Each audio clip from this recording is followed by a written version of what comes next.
Welcome to another episode of Fabitgarage. So in this episode, we'll be modifying the front subframe. So as you can see here, we finally have it off the car.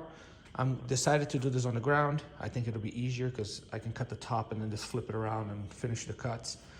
As you can see, I have marked on this side here with the Sharpie on both sides where my top cut's gonna be. And then I'm gonna flip it around and finish cutting from the bottom. Once that's cut, I'm gonna plate it, and then I'm gonna fabricate the left and the right tube and mount for the 302. And we'll go through that as we get there. But I do have coilovers that's gonna go in this car from my old car. They're still in good shape. I believe they're Racelands, they're nothing fancy, but I already have them. Why not replace these stock ones with that and see how the ride is when we get there? But if anything, I can always upgrade them later. But the point now is to get the car basically moving under its own power. So once that's doing that, then we can upgrade the other cosmetic stuff. But I might have to modify this rack. So most people that have done it, they've actually done it to the NA chassis.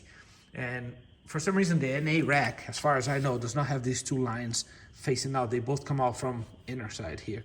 So I might have to modify this rack because this line definitely hits the pan when I test fitted the motor here. The modified oil pan hits this. If I cannot modify this, maybe make a 90, weld a 90 here, and then run a new line out of the way. For power steering, I do have a manual steering out of an NB, which would be a direct bolt-on of that. And obviously it's nice and thin and just needs to be cleaned up, but it came out of a parts car with actually pretty low mileage. And correct me if I'm wrong, these for an NB are actually pretty rare to find. And I actually bought a parts car that came with that, and I opened it up and was like, oh, this is not hydraulic. And then as I did research on the forums, everyone's saying, oh, the NB original depowered rack is actually pretty rare, as most people take the regular power steering one and they depower it. So I do have one of those. I would rather have power steering, to be honest. Oops.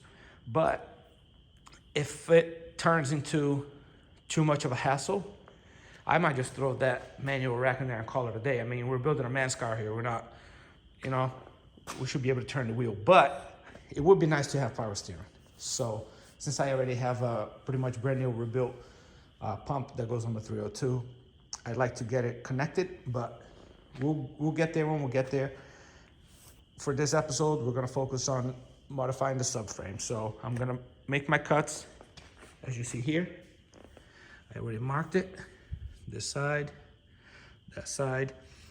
I'm basically gonna stay about a quarter of an inch away from this hole in a straight line. This side here, obviously I marked it a little too close, but I am gonna cut about a quarter of an inch away. And I'm gonna go all the way to that point there and then go straight down. And then I'm gonna flip this around, finish cutting the bottom. And once both of these pieces are completely out of here, I'll show you guys what it looks like, and I'll show you guys what we're gonna do next. So here's where we're at. Okay guys, so we have the first cut, as you can see here, going down the straight line, all the way over. Then go to the other side.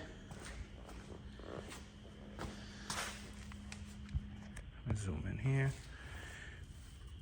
I went right around this nut here, which has threads for the support bar that I'm gonna reuse. I don't think NAs have this, or NB ones. NB ones might, but this is an NB2 thing. It's just stiff in the subframe. It's got the front and the rear. So I'm gonna reuse that. So I just went around this thread and I went straight down, as you can see. So I cut front and rear, and this piece won't come off. And I'm like, let me double check. So I went around and make sure that I cut through on both sides, and I did. And I'm sitting here like, what kind of sorcery is this? Because if you cut all corners of a piece, it should come off. Well, I'm gonna show you guys something for someone that gets stuck. It only took me a couple seconds to figure it out, but as you can see here on this side, this where the factory mount for the Miata goes to is basically just a cup that's welded. Well, I don't know if you guys can see, they tack welded 4 tack welds on that cup. So this piece won't come off unless you cut a square around it. or if you want to drill these out, but I thought it was just quicker to cut. And I cut a square around it and it came right off. And now you guys can see what I mean. Let me get it right here. So you see what I mean? So that piece is not gonna come off unless you cut around it. And then obviously right now, I don't know if I'm gonna cut the whole thing. I might just cut it flush and just leave it there. But yeah, so now that you guys can see how much that sticks out, I gotta cut this out of here. And then I just gotta plate and plate. So, show you guys one side. I already cut the top on this side. I have to go on the other side and cut the bottom. And then do the same thing on this side, cut the 4-spot welds. But yeah, I just wanted to point that out because someone might spend, you know, a good 20, 30 minutes trying to figure out what the hell's going on. But yeah, so that's that. Okay, so we had to cut this cup out of here.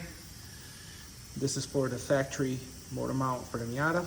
So the way I did it, I tried to go in here with a Sawzall, but the Sawzall blade I have is too tall, so it will hit there. So what I did was, I took one of these pneumatic cutoff wheels with a 3-inch disc, and I just came here on the inside, and I just cut all around. And then this came right out, like that. And this is exactly what you want to see right here. Let me get you a better view. This is what you want to see, because now we're going to close here and we're going to close here.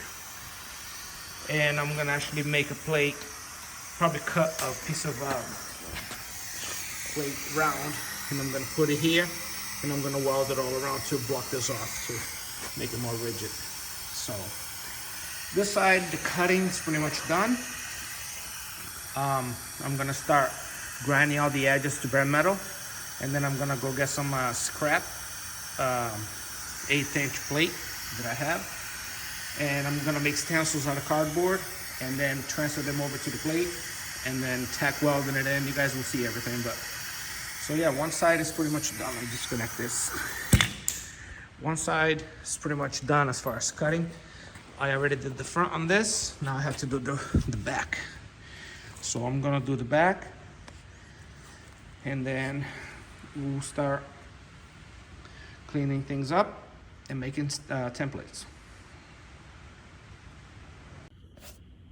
Also, if you guys can see how that makes a point there. So what I'm gonna do is I'm gonna make a cut on the middle, and then I'm gonna bend this way to make it a straight line. That way it'll give me more clearance for other things. So I'll show you guys what I mean. All right, as you can see, I made a cut right here, and I just hammered it down. So now I hammered it too much a little that way, but it's fine because there's more clearance. Before it was a point here, now it's kind of curved, and it just gives me so much more room here in case I need room. If I'm already this deep, I'm just gonna try and get as much room as I can. So yeah, let me go to the other side and get that done. Well, here we are, we're all cut. I got both cups out of there. And this is what I wanted to show you. See how that's pointing up? And that side is not. So I made a cut there. And I'll show you. You'll see how that's like that.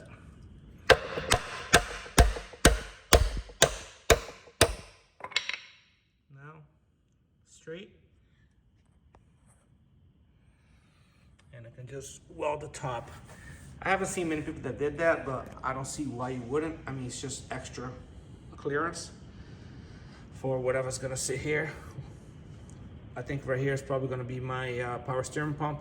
So, I mean, why not make it so you have plenty of clearance? So now, next step will be to, let me put this in focus. Next step will be to make stencils. We're gonna make a stencil this way and a stencil that way, and we're gonna plate both of these sides here.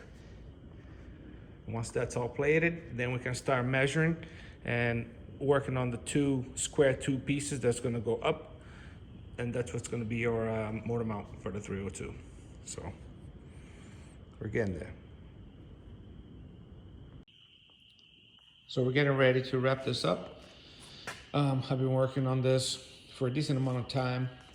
I know it doesn't look like it, but cutting, welding, fabricating, it's very time consuming. It's still fun. It takes a while, and it might look a lot easier than it is, but I definitely encourage anybody who wants to learn how to weld, buy a Harbor Freight welder, buy a cheap welder, and just go for it. Get some scrap pieces of steel, start welding. What do you have to lose? I've always wanted to learn how to weld. What did I do? I purchased a welder. My first welder was actually a Harbor Freight welder. It's like 90 bucks. And I started welding, and that was, I don't know, 8, 9, 10 years ago. And now I can weld pretty much anything. If you want to learn something, the only thing you can do is go for it. There's no one holding you back from learning something that you want to learn. Fabricating at the end of the day is just a lot of work, but I really enjoy it. There's no better feeling in the world knowing, like, looking at something and saying, wow, I actually made that. One of those projects was I had a pretty decent sized tractor, and I've always wanted a front end loader. So I was like, you know what? You can buy a front end loader for that tractor, but because it's a 1964, it's an antique, and I'll probably make videos of it at some point because it's not done yet. But I decided, you know what? I'm gonna make a front end loader. So I started gathering pieces of scrap. I used an oil tank to make the bucket. It actually came out pretty good, and it's fully functional. And when I got to use it around the yard, picking up dirt, picking up a stone, picking up scrap metal, I was so happy, and it was no better feeling than looking at it. I was like, wow, I actually made that. I made a front end loader attachment for my tractor. And that's the feeling that when someone enjoys what they do, and then when it's done, that's the feeling that you can't beat it. So this is why I do what I do. This is why I want to do this, I'd say, the hard way, because if you bought the kit, it would be a lot easier and quicker. But I'm doing this the hard way because I want to learn, and I want to be able to say, you know what, I did that. So that's awesome. And the thing is too, with my videos, I'm trying to make my videos as detailed as possible, because not that I'm knocking on anybody else that has a video about a swap. It doesn't matter what engine it is, but there's very few videos on how to swap a small block Ford. Probably because you make more horsepower with an LS. Yeah, I get it, but this is what I'm doing, and there's not a lot of info out there. So I'm trying to make my videos detailed, so that way you know exactly what I'm doing, how I did it, how I got from point A to B, without being confused. Like a lot of videos, they'll say, oh, you got to modify your subframe, and then they'll show before and after, and then you go, well, how did they do that? Where did they cut? How far did they cut? Where did they measure from?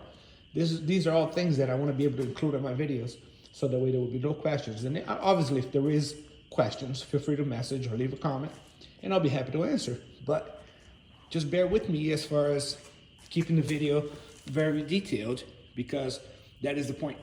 So just wanted to throw that out there. Okay, so this is gonna be it for part 1. For part 2, I already told you guys the plan. We're gonna make some templates out of cardboard, and we're gonna close those 2 cuts off. We're gonna close it all up, plate it. Obviously grind all the paint, do the welding, and then we're gonna move on to making the 2 mounts up front, which is gonna be square tubing going up with the actual mount on the top of it. So just keep in mind that the progress you see here is not pre-recorded. This is as live as you can get. I come out here, I make my progress, I record the videos, I release them. So basically the release date of the video is exactly the progress of where I'm at. So if you guys have any questions, if you guys have any advice, feel free to throw a comment or even send me a message. I actually got a couple of messages from a couple guys that have done the swap, and they actually gave me some good pointers, and I appreciate it. But yeah, guys, I mean, we're going along at a steady pace. I never thought I'd actually get this much done in 2-3 weeks, which is kind of crazy, because I've been putting this on the back burner for so long that I actually can't believe I've done this much in 2-3 weeks. And it's not working on it for 3 weeks straight. You're talking about out of 3 weeks, you work on it on the weekend, or 4, 5, 6 days total, which is time consuming. But this is what I love to do. Not only I'm not buying the kit because I enjoy fabricating, but I'm actually enjoying building it, and I can say, no, I made that myself. And that's what I come out here for. So I appreciate anyone that's been watching the videos. Don't forget to subscribe. That way when I release a new video, you'll get notified and you can watch it, follow along. Once again, thank you so much, guys, and see you on the next one.